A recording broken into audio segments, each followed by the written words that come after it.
Hello everyone, Owlladder here, and today I am going to be just doing a quick draft, or actually a premiere draft, of AFR. And so I'm just going to do it, and then I'll give you some live commentary, and hopefully it can help you learn, and maybe just get a little better at drafting the set. So when I pick, I'll just go over what cards I'm picking, why I'm picking them, what other good options there are. Now, I don't think I'm the best drafter, but I certainly would say I'm above average. So, hopefully you can get something out of this video. Alright, so into our first pick. Let's go through all of the cards. Evolving Wilds is a very good card. It helps you fix your mana, helps you splash cards, and is extremely non-committal.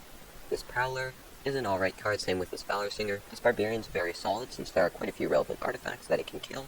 Hobgoblin Captain's a very good aggressive creature, as one of its biggest weaknesses is 1 toughness, but if you have 6 power, that is completely negated. Vampire Spawn's not so great. This is fine. We're definitely taking this Meteor Swarm because it's a 4 mana kill 1 creature, or 5 mana kill 2, which is very good because it's both removal and if you have enough mana, it's card advantage. The bad thing is it is triple red. Anyways, the rest of the card, this card's very good, especially in the equipment deck or against aggressive decks. This card not so much, this card not so much. This card is not great either. This is very strong since it's removal, it also comes with a combat trick. Alright, here, another Evolving Wild, which is good. So ideally we would have another, really solid red card here, but we don't. So we're just going to look through. This is a good card, but the problem is that it's 2 colors, so we probably don't want to take it. This card's a trap. Unless you have a ton of good artifacts, it's going to be bad. Most of the time it's going to be bad. So here there are a few decent picks. You hear Something on Watch is solid. Evolving Wilds is solid. Jhin Windseer is solid, so is Contact Other Plane. I'm actually going to take the Evolving Wilds here, because it lets me be a little non-committal. Alright, so the pick here is definitely going to be this Chaos Channeler, because it has good stats for a 4-mana creature, as well as having a good card advantage. This card, bad. This is strong if you're playing a treasure deck, but it has to be very dedicated. This is one of the best cards in the treasure deck, and enables a lot of other things. And it can even be already in a non-treasure deck. This card, mostly good in treasure decks. Same with this one, it's not great, even in treasure decks though. This has not a great combat trick. This is fine. This is actually pretty solid if you're going with the creature dealing combat damage to a player strategy. I'm screwing over the rest of my pod here by taking so long to explain these things to you. Don't worry.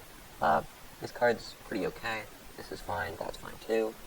Alright, so here there are some good cards. This card's alright, but the 2 real good cards are Owlbear, which is a big creature that lets you draw a card when it enters, so very strong, and Grim Bounty, which is removal, so also good. Honestly, here I think I'm probably taking the Owlbear. Both cards are very strong though. Alright, so here's definitely going to be the Null Hunter, because it's one of the best 2-drops, because it can be relevant in the late game, because it can keep growing.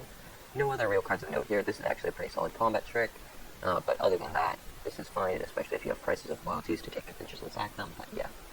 Alright, so here, this card is very good because it's removal, but this card is a huge sleeper in the set, and is super powerful, even without any artifacts, because just First Strike is such a good ability, especially limited, but in the treasure deck, this card's nuts. Grim Wanderer is obviously amazing, 5/3 for 2 mana, and it has Flash, so if you can use a removal spell on one of their creatures on their turn, and then you can often flash that in for a free block on a 2-power creature in combat. But here we're just going to be taking the Hobgoblin Captain, because it's in colors, and yeah. So, honestly, we're not going to be playing the red card in this pack, most likely, so we're just going to take the best card, Precipitous Drop, if we do decide to go into black, because we only have 2 green cards right now, so we could easily switch. So here right now we're just going to take the Valor Singer. We would prefer not to play it. How I organize my cards is I put the cards I'm happy to play with in my main deck, and then those are my top quality cards, and then if I don't have enough cards like that, I will add in some cards from my sideboard.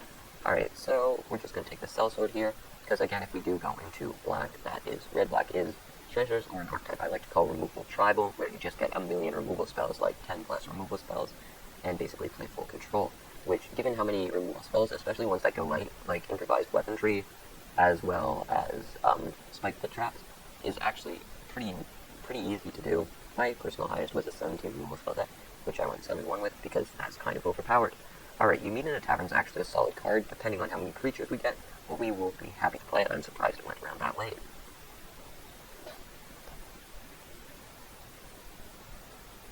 Alright, so let's see what we open in this next pack.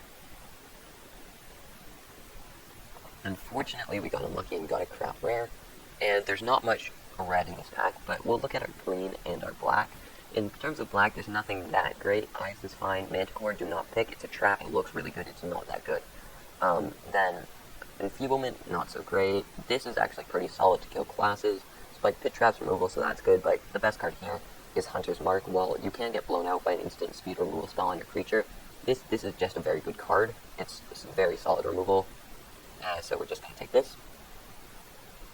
And so now, removal is removal, so we're just going to be taking the Spoils with the Hunt here. Cards of note, Charm Sleeve, pretty good. Precipitous Drop, pretty good. This guy is pretty good, but we're not going to take him. This card is solid. This one is actually super annoying in the dice deck. I don't like the dice deck because you can just get screwed over by RNG. And, ooh. Alright, well, so Orcus is amazing. It can either bring back things, or even if you play it on turn 4, it's a 5/3 with Flample, which is Flying and Trample, and that is amazing. So we're absolutely going to take the Orcus here, because and even if we don't go into black, we're 100% splashing it with this Evolving Wilds, just because of how powerful this card is. So, in this pack, there are some decent cards. This is a very, very good card if you're playing the blue-black deck, where you care about damaging players. This card's good. This is good, but we already have 2 fight spells, so I think I'm just going to take the Improvised Weaponry. Also helps us out with our Orchid Splash. So if you are splashing things, remember, treasure cards become more valuable. That is, aside from the cards that directly care about treasure, splashing cards in this set is actually easier because of Evolving Wilds and treasures. Well, not mostly treasures, because there's a lot of treasure in this set, and Evolving Wilds is a pretty common type card. So here, I think I'm probably going to be taking Bullet. Inspiring Card's pretty good too. Bullet's I'm happy to play though, because it makes all of your trades way more profitable. This card I think is actually underrated, and I think I'm going to take it here. Although it's not it would be better if we had a 2 creature in this pack, because we don't have many. So I think I'll just take the Compelled Duel. It's actually a lot better than it looks on paper. Especially if you have some decently big creatures like owlbears and stuff. So here, we are just going to probably just take, we're not going to be playing this card doesn't work. Mimic is pretty much the same thing. We're probably just going to be taking this, because if we do end up splashing to black, which seems unlikely, changing to black rather, which seems unlikely at that point, we'll play that. So here we are going to be taking this Sylvian Shepherd, just because we don't have as many 3-drops as we do 4s. That's the reason we're not taking the Bard here. So this draft is going pretty well so far. We have some decent 2s, some decent 3s. We just have a pretty good overall card quality. So I'll quickly run through some of the themes in the set. Venture into the Dungeon is mostly in blue-white, although there is a lot of it in other colors as well. Blue-red is dice rolling, black-red is treasure tokens, and then blue-black is damage to player. There are some other themes, but they're less well-defined. Those are just the most well-defined and important ones.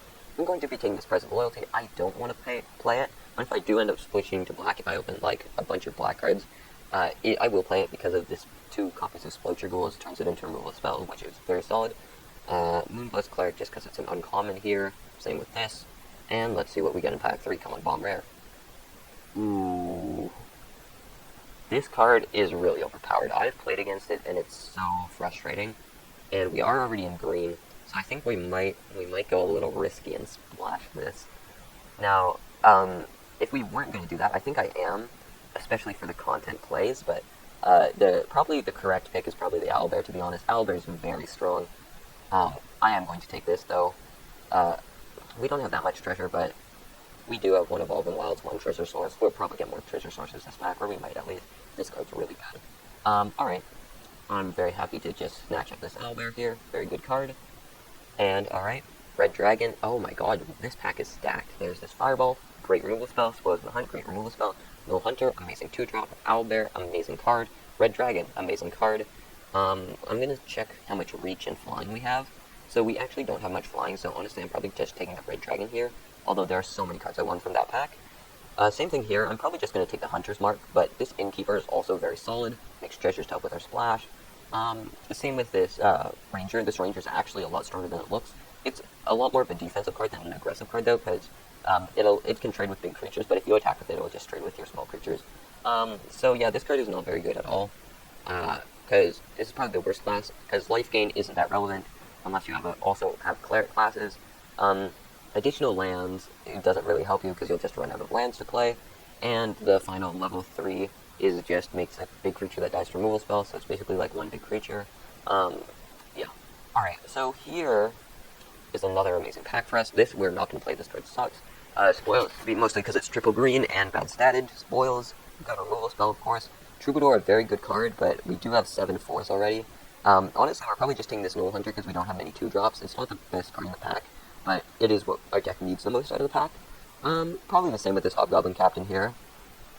And here, I don't think we're playing anything we take here, so we're just going to take this Wild Shape, I guess, because it's an uncommon. Alright. This is fine. We're going to be taking this Lurking Roper. We have almost no life gain, but the good thing about it is that it's just an incredible blocker. And so here, we're just, I don't know, it doesn't really matter what we take, I guess Vampire Spawn. This is another interesting one. Spoils is the best card, so we're going to take it now that we've beefed up our 2-drops a little, up to 5. I guess we'll take the Precipitous drop here. We're not playing it, obviously, because we're not in black. Same with this. Though we do have 3, so honestly, our switch wouldn't be that tough. Although, we do have a lot of good green cards, like 2 Owlbear, 2 Hunter's Mark, 2 Spoils, 2 Null Hunters. Yeah. So, this part of the draft has gone pretty well. I'm not sure if I'll leave the games in for video. One thing, though, is we only are going to want to play one of each of these Plains and Swamps, because we have this Evolving Wilds. And, yeah. Oh, and so now we're going to look at our land ratio, and almost double the green symbols as the red symbols, so we want more green, so this honestly is a pretty solid lineup. And so you're going to typically want to look at this, just, you know, to see, and because the auto generator doesn't do well, so we get to cut 1 card here. We're not cutting either of these 2. We would ideally like to cut a 4. I think we're probably going to cut 1 of our bullets here, and then I'm fairly happy with this deck. Alright, so I might make the games another video, or not, but let's get into them. Also, if I don't end up making them a video, I will just post the, record right here,